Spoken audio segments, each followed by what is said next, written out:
Naiz plazetan lekurik egin ez didaten, ezak bertzotarako kemeniko baten. Bertzoa gordeko dut kutxa txiki baten, nire ondorengoek kantatu dezaten.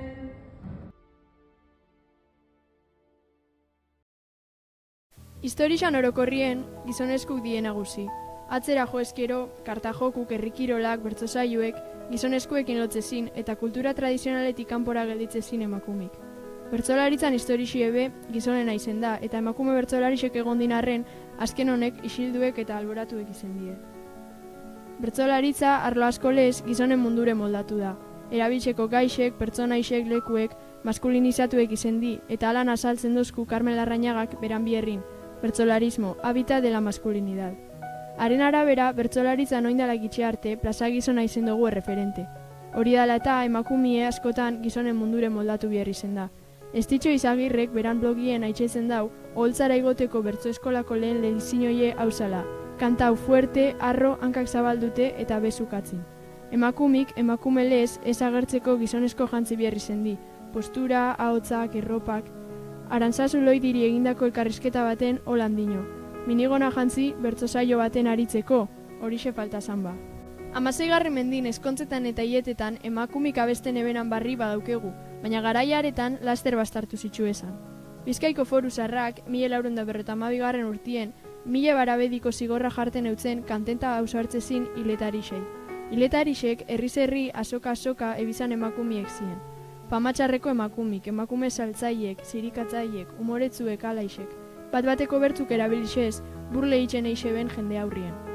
Gizonezkoen diskurtzuk agintzen eben lekuetan, plazetan, kalien, zein garaiko botere ofizialan tokixetan, elixan, ez zegoen lekoik emakumien berbentzat. Hori dela eta legiek eta arauek bere bierra egin eben emakumien berbie borrau eta baztertzeko.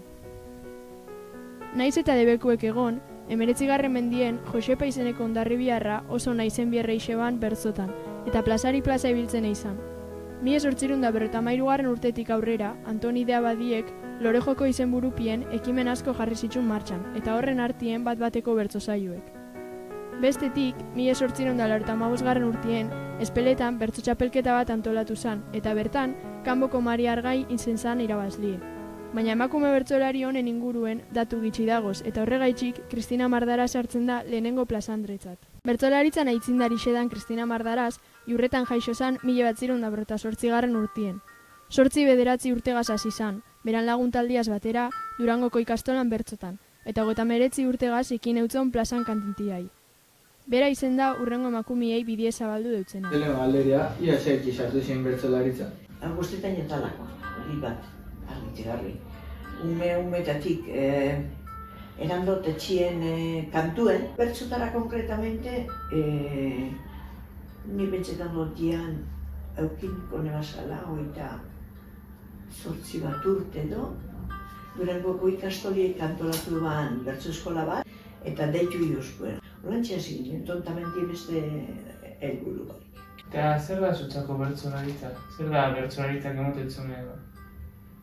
Printzipioz asko olgetan dut bertzuekaz, asko guztetan eta edo zer gauzari rima eta erantzutie. Niretzeko balako reto txikitsu bat da, neugure duazen gauza kontetako. Gaurtute eta rimaute kontatu biherri zetie, eta probako egiten da bizkaitxo bat, saiatzera eta posgarreze da, ez dakit, posgarreze da, horkoen, bai, posa horretot.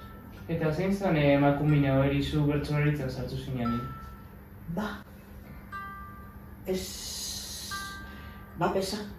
Eta indauken informaziorik Euskal Herri mailan be, inorregon zani faltan botaten eba, Da, zelan ikustezu, gaur egungo hori emakumeetan, eta etorkizune zelan ikustezu.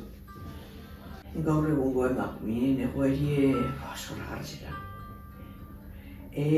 Bertzotan ibili nintzenien, desiatzen neban, emakumeek plazara urten daitezan. Nire ametsetako bat, helburuetako bat zen, gu bertsotan bizkurutau bai, plaza berreskuratu, baina gero bertsogintzari kaminu zabalduko gontzela. Hori engendun be bai. Oin dagoena da kalidade honekue, handikue, gaur egun garantizaute da. Ilusio handize deko eta handize. Urteak pasala, ondu da balantza, ziara iratxe oiane, mirenta honintza. Maialenek argitu dit buruko baltza, gazte eta koloretsu dakusgu baratza. Lanaren fruitua da, ez da esperantza. Lanaren fruitua da, ez da esperantza. 1980 hamarkadatik aurrera, bertso eskoletan egindako bierrai esker, emakumeen parte hartzie asko handitzu zen, eta txapelketetan txapelak irabazten hasi. Horen adibide die Oiane Perea, Estitxo Aruzena eta Maialen Lujanbio. Gaur egun emakumeek leku garrantzitsue daukie txapelketetan. Besteak beste, Miren Amuriza, Alaia Martin, Oiana Iguaran, Onintzen Beitia eta Nerea Ibarzabal. Nerea Ibarzabal, Markina Xemeinen jaio zen, 1984ko martxoan behatzi zen. Bertsolarixe, idazlie eta kazetarixe da, eta 2021 eta 2023ko Bizkaiko bertsolari txapelketako txapelduna. Betzatik guztu bizionatelako bertzu, orokorren hizkuntzi eta hizkuntzi jolazti, idazti eta irakurti bai, eta gaztetxu ginela, estola etortezan Juan Gorespaldiza bertzeko nota atzaletan, da apuntau ginen klasiko batzuketan nik. Makineko onkeria zuretzat, zedan bertzolaritzi da, zer mototzu bertzolaritzi da? Nire ustez bertzolaritzi da, Euskal Herrixen, seguru eski bakarrik euskeraz eitzen den jardun bakarrenetako bat, eta horra batxi bakarrik uste dut importantia dela eta gizarte modun ezain dubiko pentsio zer dela. Pentsetot oso ondo asmo da bela barrizten, urte asko dugu jardun bada, baina jakin dago garai modernotan egoten eta gaur egungo arazoi kantetan, gaur egungo gorputzetik, gaur egungo gauzaletik eta gaur egungo herritxarrei.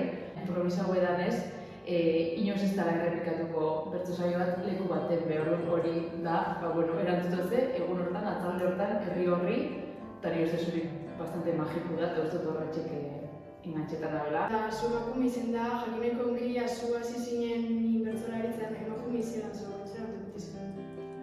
Nire ezin nintzenerako emakumeik oso bilaina ebilbide bat egin bertsolaritzan, nik banako esan emakume referente batzuk. Eta igual zu ondino esarenik konstiente zure generua, zeduz emakume izatela, ez tokizunin horrek ze impliketan damen gizartin, dana jasotozu normaltasunez eta, igual ezak konturetu behitzen ez dagoela emakumeik, ez? Zerban, egoti zeubek hasi itxutute hor.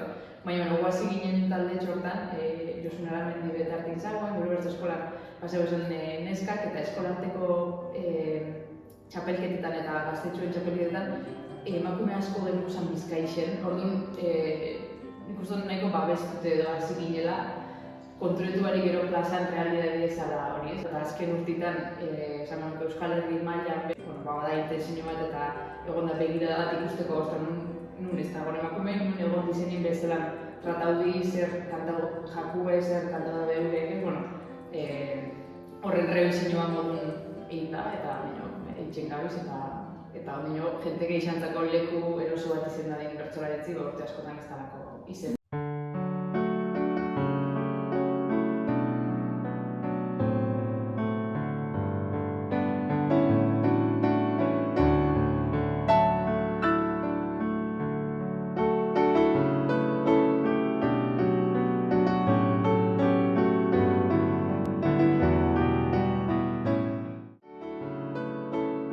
Gure identitate dan euskera eta gure aberastasunean bertsolaritza, zaindu eta sustatzie danon konpromisua izen behar dago.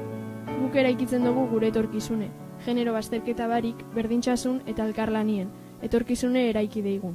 Arrakalak loratuz.